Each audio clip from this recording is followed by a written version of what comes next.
We've been giving you updates about the Anthony Joshua's case, and it's so sad because Anthony Joshua lost two of his close friends in a car accident in Lagos. Now, this whole issue has, raised a lot of eyebrows because there are many questions than even answers. And currently, the BBC, together with other international media outlets, they are all looking into this to know what really happened, what caused the accident, because the Nigerian police, on the other hand, is laying the blame fully on Anthony Joshua and his team, saying that Anthony Joshua perhaps defied all odds, defied all protocols. They were speeding, they were overtaking. So if the accident happened, perhaps all fingers should be pointed at them. Regardless, new investigation coming up kind of suggests that something different is really happening. Now, before we even continue this particular program, let's put this particular screenshot on the screens. In here, it says Anthony Joshua's driver has been charged after a crash in Nigeria injured the boxer and killed two of his team members, police have said. Adeniyi Mobalaji Kayode, age 46, was charged at the Sagumi Magistrate Court on Friday. Police sources told the BBC the charges included causing death by dangerous driving. So now we are learning from the BBC that the driver involved, the driver subsequently was arrested. Initially, he was sent to the hospital, but after he was discharged, he was arrested, and after his arrest, he was sent to court, and the court kind of gave him a bill. We are learning the bill amounts around 5,000 euros or so. But then the police is also saying that this man basically caused the death of these two people. Now, we are getting to know more details in regards with this, because you really be shocked to the bone that this particular driver in question, at the time of driving, or at the time that the accident happened, he was not possessing a valid driving license. The driver involved, that is Mr. Adeniyi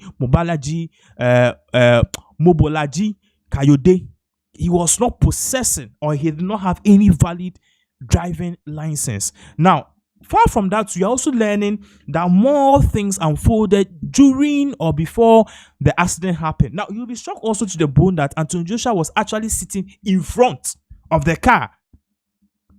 He was sitting, when they started the journey, Anthony Joshua was sitting beside the driver at the front row. So what really happened? So quickly, we'll go on to my Daily Mail, or dailymail.uk, which is UK's largest news portal, and then they have started investigating this issue. So quickly, let's just put this on the screen. So we are Daily Mail, and it says here, Anthony Joshua returns to the UK following horror crash that killed two of his close friends in Nigeria, with funeral taking place tomorrow. So we are learning today, the 3rd January 2026, that Anthony Joshua have returned to the UK. He's been discharged. He's been discharged, and he has returned to the UK.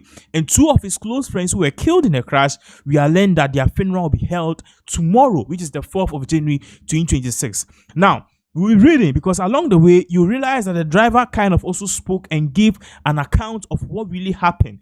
And the driver is also saying that this was the first time he's driven Anthony Joshua and his friends. He's been a long-time driver of Anthony Joshua whenever he comes to Nigeria. Now, let's read this. He said Anthony Joshua has landed back in the UK and is recovering at home following the car crash in Nigeria that killed two of his close friends. The funerals of Joshua's strength coach Sina Gami and his personal trainer Latif Las Ayodele will take place on Sunday, 4th January at London Central Mosque after the pair were killed in the Horror Road traffic accident near Lagos this week. The heavyweight boxer landed at London Stansted Airport on Friday night and is recuperating at his mansion. It is unclear whether he will attend the funeral. It comes after Daily Mail Sport exclusively revealed how AJ cheated death. So this is the part that I want you to listen. This is the part, the main part here. You understand what we're talking about. It says it comes after Daily Mail Sport exclusively revealed how AJ, which is Anthony Joshua, cheated death following a last-minute decision before the Lexus SUV he traveled in set off for its tragic journey. So now we are learning that Anthony Joshua was actually supposed to die. When someone tells you cheated death, it means the death was coming your way, but for some reason it did not happen to you, or that death perhaps kind of bypassed you. So why is the Daily Mail slowly the Daily Mail of the View or their investigations kind of suggest that Anthony Joshua cheated death? So let's continue. It says the world champion boxer, a 36, swapped seats from the front to the back of his SUV before the smash which killed Sinagami and Latif Ayodele just hours after they arrived in Nigeria for a holiday. In addition, the driver did not have a valid driver's license before the smash on Nigeria's most deadly road, which hospitalized the multi-millionaire boxer. So we are learning that initially Anthony Joshua was sitting, in front of the car with the driver. Now, the reason why Anthony Joshua, the car had to stop mid-road, and Anthony Joshua had to take a turn or had to change positions and sit at the back of the driver, was that Anthony Joshua, due to his height, Anthony Joshua is around 6'3". He's tall. I'm 6. Anthony Joshua is around 6'3". So we are all tall guys. Anthony Joshua is taller than me. So because Anthony Joshua is 6'3", and he was sitting beside the driver at the front row, he was blocking the mirror, the side mirror. So the driver was not able to see the side mirror well. The driver in question was not able to see the side mirror. So he was having, a hard time looking at the side mirror, because you need a side mirror for navigation. We all drive, so we know how it works. So at a point in time, he told Anthony Joshua, I can't really see the side mirror well because of your stature and how huge and big Anthony Joshua is. He's kind of he blocked the view of the driver, or he blocked the rear view of the driver from seeing, the mirror and knowing where to pass, how to dodge traffic and how to overtake and all of that. So he stopped the car mid-road and Anthony Joshua swapped seats. So initially, oh God, one of the guys was actually sitting at the back of the driver. So when they swapped seats, Anthony Joshua sat at the back of the driver, and Anthony Joshua's friend who was sitting at the back of the driver, took the front seat or the front row behind the driver. The front row. So when the accident happened, it came as a shock because Anthony Joshua's position was, he was supposed to die. But for some reason, they swapped the seat mid-journey, and the accident did happen. So that is the reason why the Daily Mail here is saying that Anthony Joshua kind of cheated death.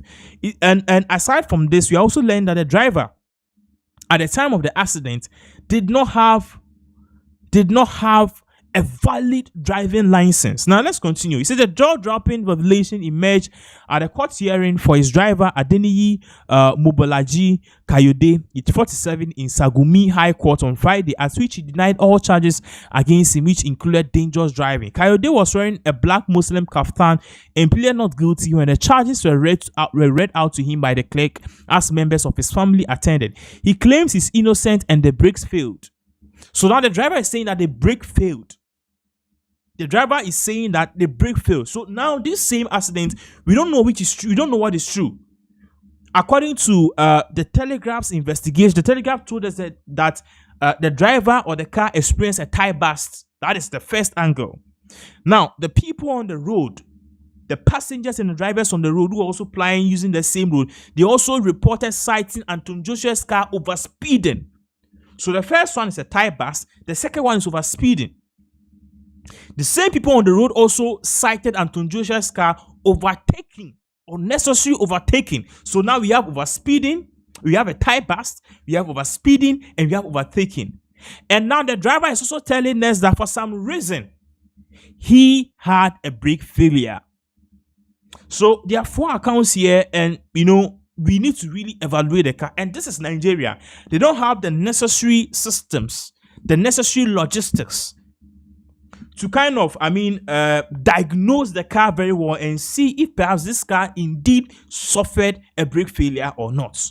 Because there are 2 people who are dead here. So for now, he's saying that he is not guilty. All the charges, reckless driving, causing the death of 2 people, he's saying that he is not guilty. And then the brake basically failed him. Now, Kayode, who has worked for Joshua for more than 3 years, was granted bail and rushed away by police to Sagumi Correctional Center for paperwork to be completed. The driver's lawyer, Olakin Abiodun told the Daily Mail, "My client has pleaded not guilty, and what happened was an accident. I haven't had a full chance to speak with him yet, but I know he's saying the brakes did not work. I also understand that the journey started in Lagos, and initially Anthony Joshua had got in the front seat, but the driver asked him to swap seats. He did this because Anthony is a big fellow and he could not see the wing mirror properly, so he asked him to move, and he sat behind the driver. For what I understand, Lateef was in front and then changed seats with Anthony Joshua. His bail condition was set around 2,500 euros, which is basically around 5 million naira. That is exactly what is happening. So, in regards with the whole Anthony Joshua case right now, yes, in regards with the whole Anthony Joshua case right now, what we can say now is the case is getting messy by day. And as it is now, the driver is saying it's not guilty. And then these are honestly jaw-dropping details that we are learning at these times. And I must say, it's very shocking. It is very, very, very, very shocking. So we are on it. Definitely, we are monitoring all these 10 of events. And at the end of the day, perhaps we'll know if perhaps the investigations or whatever will go on. We'll know if the driver will be charged or will be arrested, because the case probably might head to a jury. Okay, so at the end of the day, it depends on what will happen. So that is the issue currently here. Once again, you can leave your comments in the comment section. We'll be glad to read it as we get along with this particular news updates.